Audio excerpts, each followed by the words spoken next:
So how are people able to afford living in New York City? Because I love New York. I go there as often as I They can. can't. Well, but they're living there. They are. They're living not there. Just sitting vacant. You have plenty of people. You walk around Manhattan, you see plenty of people walking in, going to their apartment complex.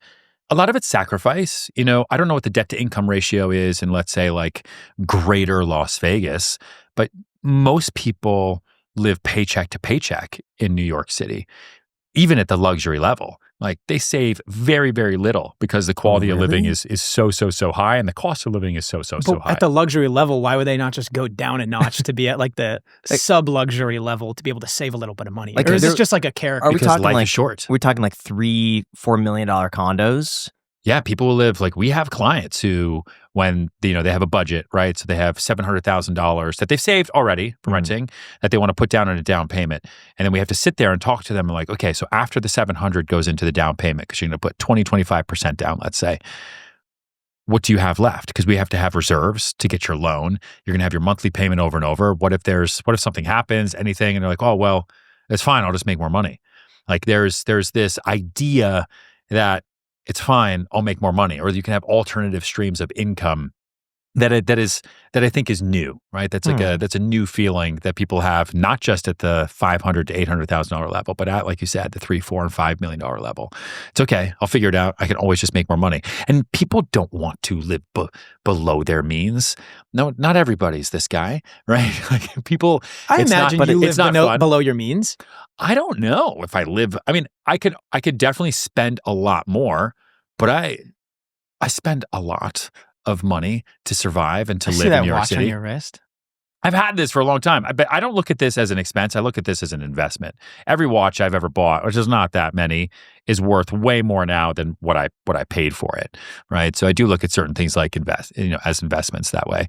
But I'm not insane with expenses. I grew up in the Great Recession of 08 and 09. Like I know what it was like back then to not have money and to watch people be totally hurt, and I will never go back to that. Yeah, I listened to your podcast that you did a while ago with Erica Kohlberg. Okay. Back then, you said that you stretched yourself to buy a $3.5 million condo when you really couldn't afford it. Correct. That your budget was like 1.5. Yes. And you saw this, and it pushed you to work harder and make even more money. Yes. Do you still follow that trajectory? Yeah, unfortunately, I have a problem. But it's working. So how are you applying that today? I started my own company 5 years ago. Like I try not to. I don't push myself into situations where I could file for bankruptcy tomorrow. But I think you have to push yourself into situations where you put your back up against the wall a little bit, that if you're in a career where you could be incentivized to make more money, and I don't give this advice to like my little brother. My little brother has a W-2 job who works 9 to 5.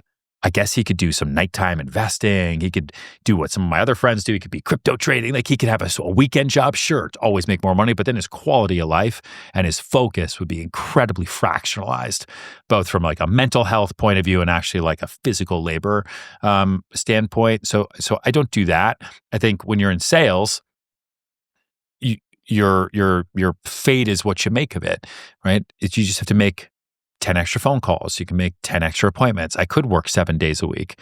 And so I pushed myself to buy that apartment. It was 3.7. And then a year later, it was like, I could have gone bigger because I just made more. Then I bought my first, big house, and that was 7.6. And that was terrifying. And then I gut renovated it. And then when I was done, I was like, maybe could have gone bigger. And then started my own company in 2020, just completely bootstrapped for the first 4 years, and then raised money for the first time in December to have strategic partnerships. I wasn't doing this 100% by myself. And I look at like what our expenses are now, and it's just mind-boggling to where I was stressed about just a couple years ago. But we just keep pushing the envelope and keep pushing ourselves to the point where we look back a year before and we say, oh, okay, that wasn't so bad.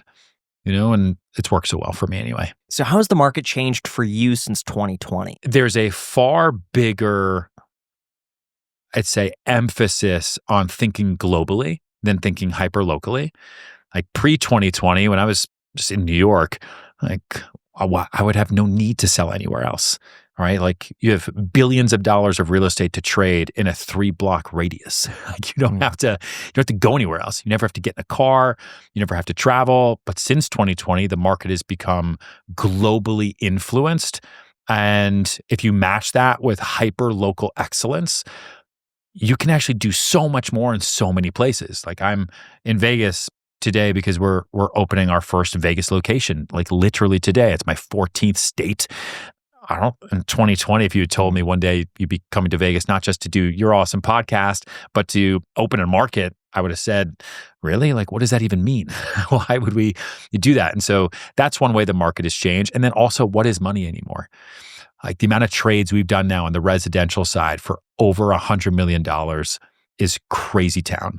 Like the amount of people now that are buying at the 75, 80, $95 million mark for a secondary home, it's hard to fathom. The amount of wealth creation that's happened over the past 5 years since 2020 is completely insane, and people put a lot of it back into real estate. So life has also changed that way. A lot of people speculate that the cost of housing is going up in places like New York City because foreign buyers are buying up like luxury condos or even buildings and just letting them sit vacant in New York.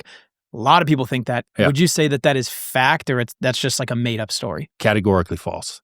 So that is not true. During the Obama years, completely true. Like why was that happening then and not now? A much cheaper dollar, for sure, right? So you had a much cheaper dollar. So it made a lot of sense for Canadians, French, Japanese, the Chinese, South Africans, South Americans to come into the United States and buy cheap real estate. For a lot of reasons, okay? And so once Obama left office, the dollar started getting stronger. And so if you follow currency exchange, it stopped making as much sense. So then you had a lot of foreigners who bought during the Obama administration, right, for 8 years, who then started to sell because then they were making, even if they were selling at, let's say, a break even in the United States, depending on the currency, you were making anywhere from 20 to 30 to 40, 50%, depending on how you play the tax game here. Foreigners in New York City, for example, New York City residential real estate is about 70% of the asset class. The majority of New York City is rent. Most of those buildings you see are rental buildings owned by major landlords, okay? 30% of that is then for sale. So people can, buy, sell condos, co-ops, and townhouses. Most of that is all primary residence for New Yorkers. Most of New York City is bought and sold by people who actually live there. A lot of the big trades that we've done recently, like on the second season of Owning Manhattan, which comes out December 5th, are all just wealthy New Yorkers. The kids go to school there and they want to have a great home. There's very little foreign investment. Even though there's a lot of it, it just gets talked about a lot.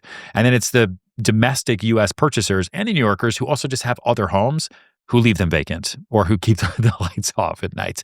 But there was a period of time where there was a lot of foreign investment. Like I remember a 30 Rock episode back with Tina Fey back in the day, in like 2006 or something, where like one of the cold opens is her and I don't even know, her boyfriend on the show or something looking at an apartment. And they're like, yeah, we're thinking, I don't know. And then like a Saudi guy walks in and he's like, I would also take this for my motorcycles, and slams the door. And like, damn it, we lost another one. Those days are long gone. So then what would you say are the top like 2 or 3 things causing the rents to be so expensive? Inventory, lack of inventory, and the lack of incentive to build. So you talk about New York City today and what happened yesterday with the election, right? It is very, very easy to make promises on the ideology of taking, right? Like you're hurting, I'm going to take from him, I'm going to give to you. Versus you're hurting, I'm going to incentivize him to make more and create more for you.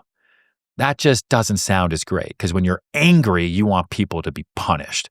It's so much easier to talk about punishing success than it is to incentivize it. And that's one of the biggest problems you have in predominantly blue states, which is why you've seen so much movement to Nevada and Florida, Arizona, where we opened a couple months ago. And so, you just need people to be incentivized to create. It is so burdensome to build new homes, even if they're affordable in most markets now, that people just don't do it. Like There's other places to make money. You don't need to do it. So there is a real lack of inventory. And then rates are high. Rates are high, so the cost of ownership is incredibly expensive. So what does it do to available inventory?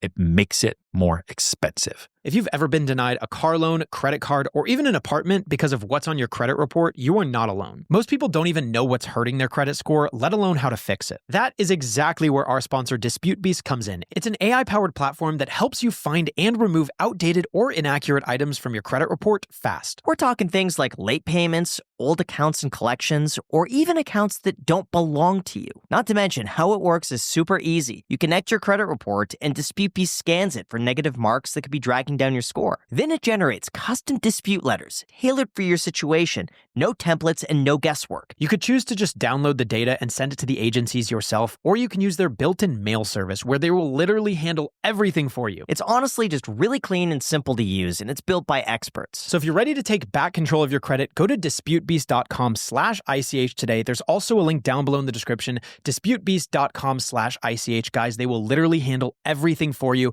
If you're dissatisfied with your credit, they will do all of the research, let you know what's going wrong, and they will fight for you. disputebeast.com/ICH. Thank you so much to DisputeBeast for sponsoring this clip.